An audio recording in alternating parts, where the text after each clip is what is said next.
There's a conversation happening right now in a private room somewhere, at a mountain retreat or on a yacht floating in crystal blue waters. In this room sit people who control billions in wealth. They're discussing opportunities you'll never hear about, connections you'll never make, and strategies that will never appear in mainstream financial advice. You weren't invited. You never will be. But today, you're going to eavesdrop on that conversation. Because the truth about getting ahead of 99% of people isn't found in motivational Instagram quotes or basic advice about working hard. The real strategies, the ones that actually create extraordinary outcomes, are kept intentionally hidden from the masses. Why, you ask? Because widespread adoption would dilute their effectiveness. These are strategies that, by their very nature, can only work for the few. Tonight, we're pulling back the curtain on these methods. Not the watered-down versions you've heard before, but the raw, unfiltered approaches that have created fortunes and dynasties. Welcome to Sentry, where we unlock hidden secrets to wealth and success. Before we dive in, let's address something important. Getting ahead of 99% of people isn't about crushing others or playing a zero-sum game. It's about understanding that extraordinary results require extraordinary approaches most people are unwilling or unable to implement. Most people live in a comfortable bubble of average thinking, average efforts, average results. Breaking free of this gravitational pull requires methods that might initially seem counterintuitive or even uncomfortable. The strategies I'm about to share aren't just pulled from success stories you already know. They come from studying the hidden patterns of wealth creation across generations and industries, patterns that never make headlines but consistently produce outsized results. Let's begin. Strategy number 1: exploit information asymmetry. Here's something the truly successful understand that others don't. The most valuable commodity in the world isn't gold, oil, or even time. It's information asymmetry. Information asymmetry is having knowledge that others don't. Not just any knowledge, but actionable insights that allow you to see opportunities invisible to 99% of people. Let me break this down in simple terms. When everyone has the same information, it's nearly impossible to gain an edge. By the time information reaches the public, its value has been diluted to almost nothing. The wealthy elite operate differently.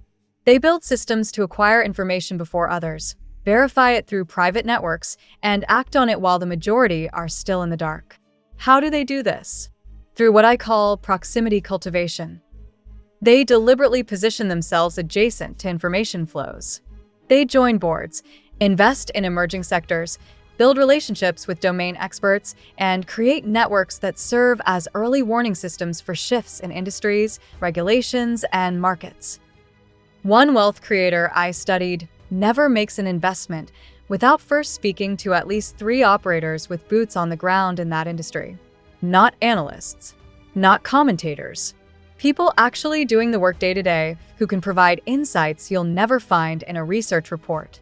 Think about how different this is from how most people operate, consuming the same news, reading the same books, and following the same thought leaders as everyone else, then wondering why they can't get ahead. Here's the actionable approach. Identify the 3 domains most relevant to your wealth creation goals. Then methodically build relationships with people who have frontline experience in those areas. Not through random networking, but through providing genuine value that makes these relationships mutually beneficial. 1 hour of conversation with someone who has specialized knowledge is worth more than 100 hours of consuming general information available to everyone. Ask yourself, where am I getting my information from? The same sources as everyone else? Or have I built channels that give me insights before they become common knowledge? Strategy number 2: master the art of unconventional positioning. The second strategy is about positioning, not just in markets, but in life. Conventional wisdom says to go where the opportunity is obvious. The elite do the opposite. They position themselves where others aren't looking yet, but where value will inevitably flow. This isn't just about contrarian investing. It's a comprehensive approach to positioning yourself at the convergence of emerging trends before they're recognized by the masses. Let me give you a concrete example. While most people chase crowded credentials and career paths, the ultra-successful identify skills combinations that are rare and increasingly valuable. Think about it. A lawyer who understands coding, a doctor who understands data science, an engineer who understands psychology. These hybrid skill sets create positioning so unique that competition becomes almost irrelevant. One entrepreneur I studied built a 9-figure business by combining knowledge of regulatory compliance with software development, technical, at a time when these worlds were separate. He didn't compete with compliance experts or software developers. He created a new category where he was the only player for years. The wealthy elite understand that conventional positioning, pursuing the same credentials, skills, and opportunities as everyone else, is a guaranteed path to average results.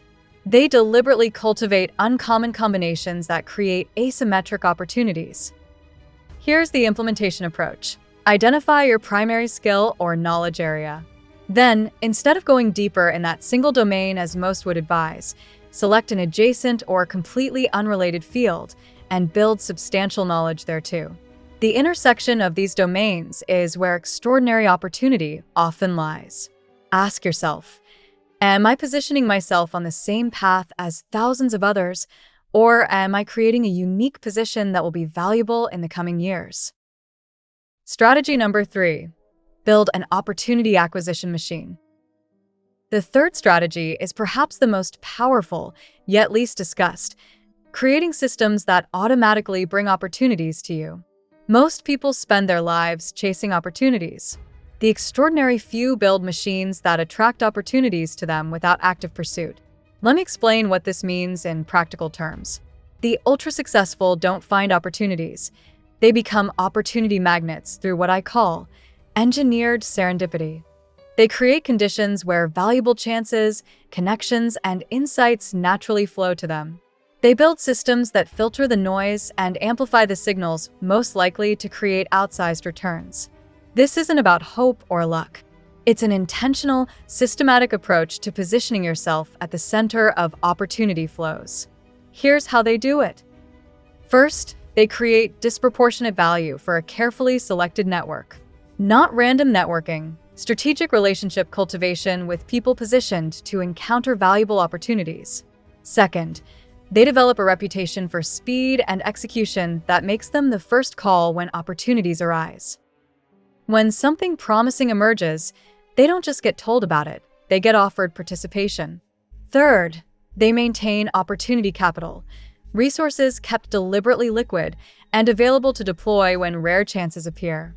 This isn't just financial capital, but also attention, time, and relationship capital that can be rapidly mobilized.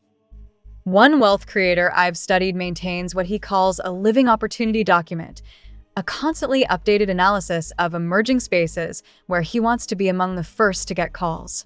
He then systematically builds relationships with the key players in those spaces who would make those calls. Think about how different this is from the conventional approach of sending resumes, applying to posted jobs, or pitching widely available investment opportunities. The elite are competing for opportunities everyone knows about. They're getting first access to opportunities most never hear of. Here's the implementation approach. Identify the 5 people in your network who encounter the most opportunities relevant to your goals. Then focus on delivering unusual value to them specifically, not asking for anything but positioning yourself as someone they think of when relevant opportunities cross their desk. Ask yourself, am I spending my time chasing widely known opportunities or building systems that bring hidden opportunities directly to me? Strategy number 4. Understand and harness the power of wealth narratives. Here's a truth that might be uncomfortable. Financial success isn't just about what you build. It's about the story you tell about what you're building. The ultra-wealthy understand that narrative isn't just marketing. It's a form of leverage that can create or multiply real economic value. This isn't about deception. It's about understanding that human decision-making is driven more by compelling stories than by raw data. The ability to craft and control narratives around your work, company, or investments can create self-fulfilling momentum. Let me break this down with a concrete example. 2 companies with identical technology, team quality, and market opportunity will have drastically different outcomes if one has mastered the art of narrative creation and the other communicates in dry, technical terms. The company with a compelling narrative will attract better talent, gain more attention from customers and investors, and create perceived momentum that often transforms into actual momentum. One technology investor I've studied never makes an investment without asking, "What's the story here?" And "Can this founding team tell it effectively?" He knows that narrative capability is as important as technical capability in determining outcomes. The wealthy elite don't just build businesses or make investments. They craft and propagate stories that create gravity, pulling resources, talent, and opportunities toward their ventures. Here's the practical approach. For any significant project or venture, deliberately craft the narrative before diving into execution. Identify the emotional core of what you're building. Frame it within larger trends reshaping society. Then consistently reinforce this narrative in every interaction and communication. Ask yourself, what's the story of what I'm building? Does it create emotional resonance that goes beyond the functional benefits? And am I consistently reinforcing this narrative at every opportunity? Strategy number 5, deploy strategic ignorance and deep knowledge simultaneously. This strategy might seem paradoxical, but it's one of the most powerful approaches used by those who consistently get ahead of the masses. The truly successful understand that both focused depth and strategic ignorance are necessary for extraordinary outcomes. Let me explain. Most people try to know a little about everything. They maintain shallow awareness across many domains. Believing this makes them well-rounded. But this approach guarantees mediocrity. The ultra-successful take a radically different approach. They cultivate extraordinary depth in a few carefully chosen domains while practicing deliberate ignorance about everything else. I call this the T-shaped knowledge strategy, going impossibly deep in areas with asymmetric returns while ruthlessly eliminating attention to areas with minimal impact on their key objectives. One investor I've studied has built a billion-dollar portfolio but claims to have no idea what happened in the last election, which teams are in the Super Bowl, or what shows are popular on Netflix. This isn't an exaggeration. He has built systems to filter out any information not directly relevant to his focus areas. Does this make him less interesting at dinner parties? Perhaps. Has it contributed to returns that outperform 99% of his peers? Absolutely. The wealthy elite understand that attention is their scarcest resource. They deploy it with a precision and intentionality that might appear extreme to outside observers. Here's the implementation approach. Identify the 3 knowledge domains with the highest potential return on attention for your specific goals. Then build daily practices that drive unusually deep understanding in these areas, while creating systems to eliminate inputs from low-impact domains. Ask yourself, where am I maintaining shallow knowledge that's consuming attention without delivering returns? And where could I create asymmetric advantages through unusually deep knowledge? Strategy number 6, master the art of strategic patience and decisive action. The 6th strategy addresses a critical pattern I've observed among those who consistently outperform. They operate with a time horizon radically different from the masses. Most people oscillate between impulsiveness and procrastination, acting too quickly on opportunities that require patience and too slowly on opportunities that require immediate action.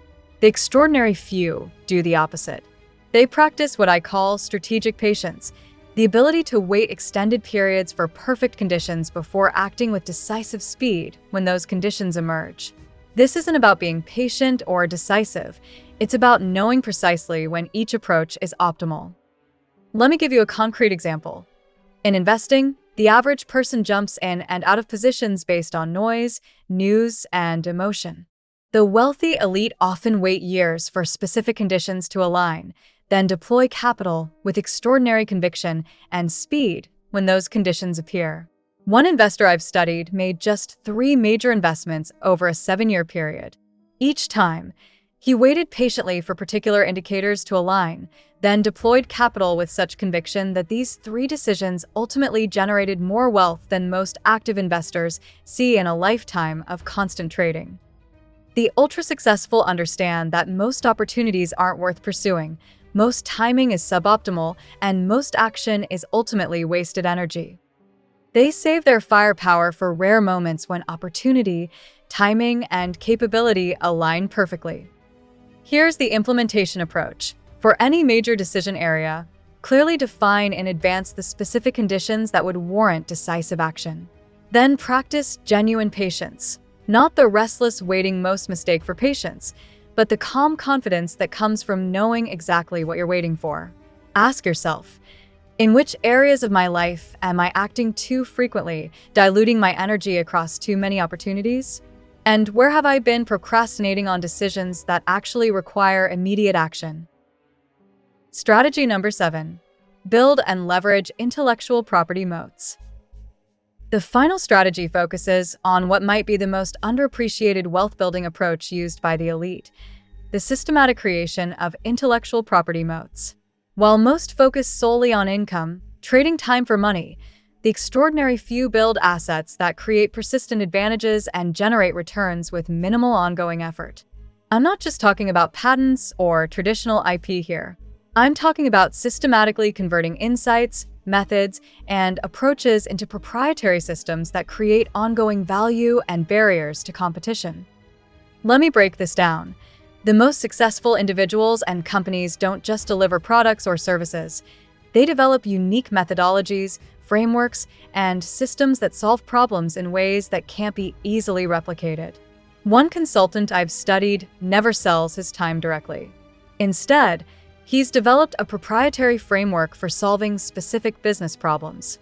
He licenses this framework to companies, trains their teams on its implementation, and creates multiple revenue streams from the same intellectual asset. The wealthy elite understand that the highest returns come not from what you do, but from what you know and how you've organized that knowledge into systems that others can't easily duplicate. Here's the practical approach. Identify the areas where you have unusual insight or effectiveness. Then deliberately systemize your approach, giving it structure, terminology, and clear processes. Package the system in a way that creates ongoing value that doesn't require your constant time investment. Ask yourself, am I simply selling my time and effort, or am I building intellectual assets that can generate value independently of my direct involvement? Bringing it all together. The integrated approach. Looking at these 7 strategies together, you might notice they form an integrated system rather than separate tactics. Each reinforces and amplifies the others when applied simultaneously. Information asymmetry helps you identify areas for unconventional positioning. Your opportunity acquisition machine filters for chances to build intellectual property moats. Your wealth narratives create momentum that attracts more information and opportunities. This integration is no accident. The truly successful don't apply these strategies in isolation. They build comprehensive systems where each element strengthens the others. What's most striking is how different this integrated approach is from what most people do. While the masses focus on incremental improvements to conventional paths, the extraordinary few are operating in an entirely different paradigm. They're not trying to win the game everyone else is playing, they're playing a different game entirely. Let me leave you with this thought. Getting ahead of 99% of people isn't about marginal improvements to common approaches. It's about fundamental shifts in how you acquire information, position yourself, attract opportunities, craft narratives, allocate attention, time your actions, and build intellectual assets. Most importantly, it's about integration, combining these strategies into a cohesive system that creates compounding advantages over time. Here's something I've observed among those who consistently stay ahead. They regularly conduct what I call paradigm audits. Every quarter, they step back and examine their fundamental assumptions about how value is created in their domain. They deliberately expose themselves to perspectives that challenge their current thinking. They ask, what might I be completely wrong about? What emerging patterns am I missing because of my existing mental models? This practice prevents the ossification of thinking that eventually happens to most successful people, keeping them adaptive in environments of increasing complexity and change. When was the last time you deliberately sought out perspectives that fundamentally challenge your assumptions about success in your field? Have you developed systems that automatically bring opportunities to you, or are you still manually searching for them? Which of the 7 strategies we discussed today represents the biggest gap in your current approach? Let me know in the comments which strategy resonated most strongly with you and how you plan to implement it. If you found value in these insights that separate the extraordinary few from the masses, make sure to like, subscribe, and turn on the notification bell to Sentry for more strategies that can transform your trajectory. Remember, in a world where most people follow the same paths and receive the same results, extraordinary outcomes require approaches that may initially feel uncomfortable or counterintuitive. Until next time, keep building the systems that create exceptional outcomes.